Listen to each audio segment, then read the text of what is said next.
दोस्तों हम high court LDC के क्लासेस को डिस्कस कर रहे थे जिसमें हम राजस्थान जीके के अति महत्वपूर्ण क्वेश्चन डिस्कस कर रहे हैं। आज क्लास 17 डिस्कस करेंगे। 100 में से 100 मार्क्स लेने की कोशिश करेंगे दोस्तों। तो आज हम जो जानेंगे वो है राजस्थान के प्रमुख ऐतिहासिक व्यक्तित्व, यानी कि आज हम राजस्थान के जितने भी ऐतिहासिक व्यक्तित्व हैं उन सबको जानने की कोशिश करेंगे। तो सबसे पहले हम बात करेंगे सागरमल गोपा की। दोस्तों जो सागरमल गोपा है इनका जन्म हुआ है 3 नवंबर 1900 ईस्वी को जैसलमेर में।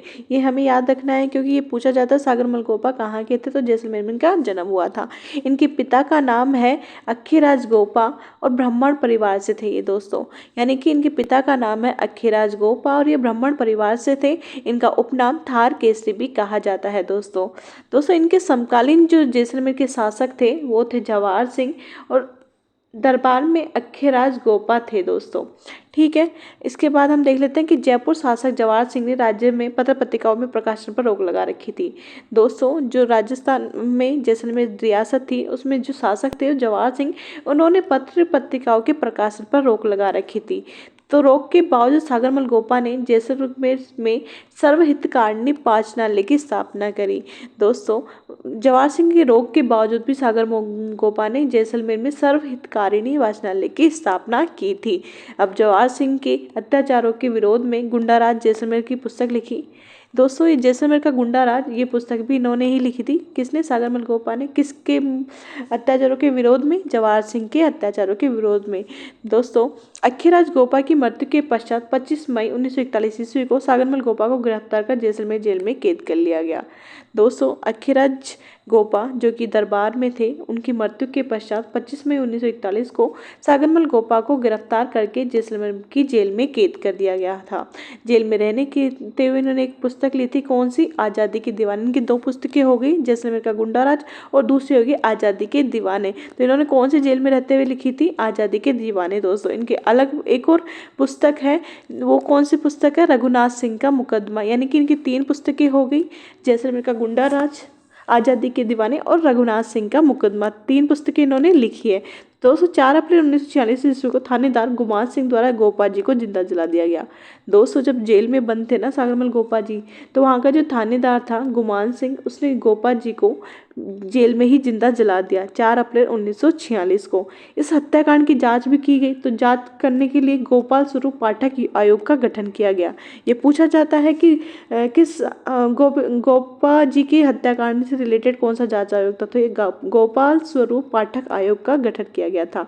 दोस्तों इस आयोग ने क्या किया? इस घटना को आत्महत्या ही बता दिया। अब बताओ किसी के पास जेल में कैसे अपने आप को जला सकता है? ये हो नहीं सकता है, लेकिन उस टाइम में बता दिया गया। ठीक है, तो 1986 में सागरमल गोपा के सम्मान में डाक टिकट जारी किया गया। दोस्तों 1921 में गांधी जी के साथ असहयोग आंदोलन की रूपरेखा में भी शामिल थे सागरमल गोपा जी, और सागरमल गोपा के सम्मान में इंदिरा गांधी नहर की एक कैनाल का नाम भी रखा गया है।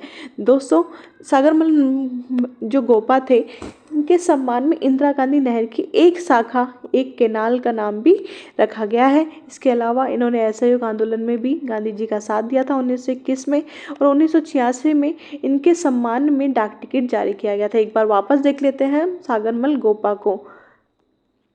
ठीक है, यहाँ से शुरू करते हैं। जो सागरमल गोपा है इनका जन्म हुआ था 3 नवंबर 1900 ईस्वी को जैसलमेर में। इनके पिता अक्खीराज गोपा थे जो ब्राह्मण परिवार से थे। इनका उपनाम थार केसरी था।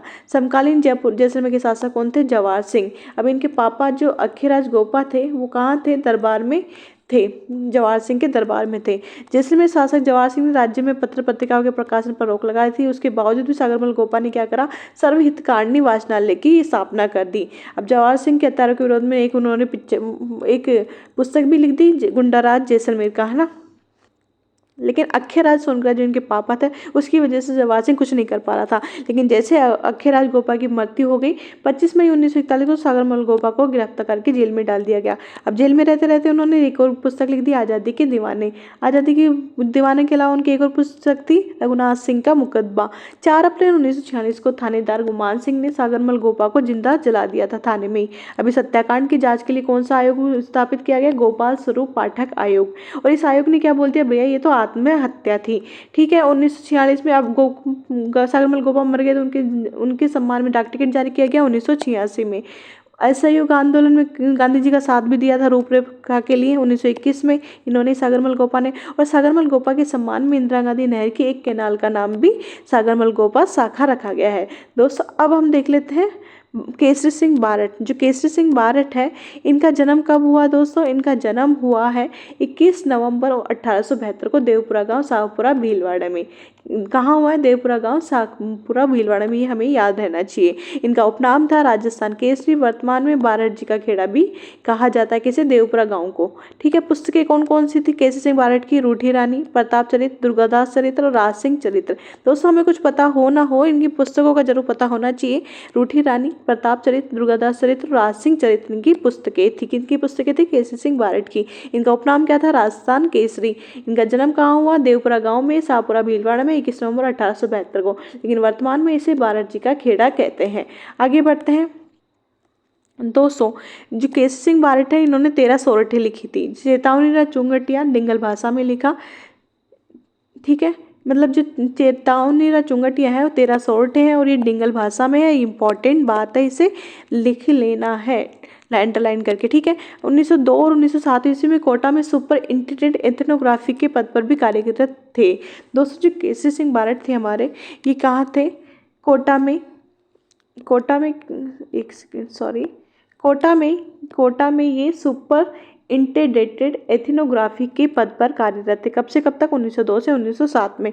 1903 में इन्होंने क्या किया? 1903 ईस्वी में लॉर्ड कर्जन के दरबार में शामिल होने के दिल्ली गए थे। फतेह सिंह को नसीराबाद अजमेर से 13 सोरठे भेजे, जिससे पढ़कर फतेह सिंह की पुनः मेवाड़ लौट आए। दोस्तों क्या हुआ? फतेह सिंह जो यहाँ के राजा थे, वो क्या कर रहे थे? दिल्ली में गए थे लॉर्ड कर्जन के दरबार में शामिल होने के लिए। लेकिन क्या किया? 13 सोरठे लिख के इन्होंने इनको आगाह कर दिया फतेह सिंह को। तो फतेह सिंह ने जैसे ही 13 सोरठे पढ़ी तो वो मेवाड़ वापस लौट आए थे। तो इनका ये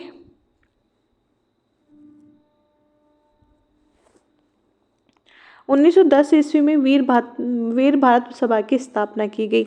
दोस्तों वीर भारत सभा की स्थापना कब की गई? 1910 ईस्वी में। गुप्त क्रांतिकारी संगठन था ये। जो वीर भारत सभा थी, ये गुप्त क्रांतिकारी संगठन था जिसकी स्थापना कब की गई? 1910 में। अभिनव भारती की स्थापना भी की गई दोस्तों। अभिनव भारती की स्थापना भी किसने करी? केसरी सिंह बारट ने। नोट लगा के लिख लो कि 1912 ईस्वी में विजय सिंह पथी ने वीर भारत समाज की स्थापना की थी। किसकी स्थापना की थी? वीर भारत समाज, जो क्या था? एक गुप्त क्रांतिकारी संगठन था दोस्तों। 1914 में महंत प्यारेलाल हत्याकांड के आरोप में दोषी पाया गया। किन्हें? केसरी सिंह बारट को। क्योंकि इनमें केसरी सिंह बारट के सहयोगी कौन कौन थे? नारायण सिंह, हीरालाल जौहरी, जौहरीमल और जोरावर सिंह। जोरावर सिंह केसरी सिंह बारट के चाचा थे। दोस्तों प्यारेलाल हत्याकांड के आरोप में 20 वर्ष की इनको जेल हो गई। 20 वर्ष की इनको जेल हो गई और हजारीबाग बिहार में इन्हें कैद कर दिया गया दोस्तों। अरविंद घोष और बाल गंगाधर तिलक के कहने पर केसरी सिंह बारट को जेल से रिहा कर दिया गया। कब किया गया? 1919 में। 1920 में कोलकाता अधिवेशन में राजपुतना की रियासत व मध्य भारत रियासतों का नेतृत्व किसने किया? केसरी सिंह बारट ने।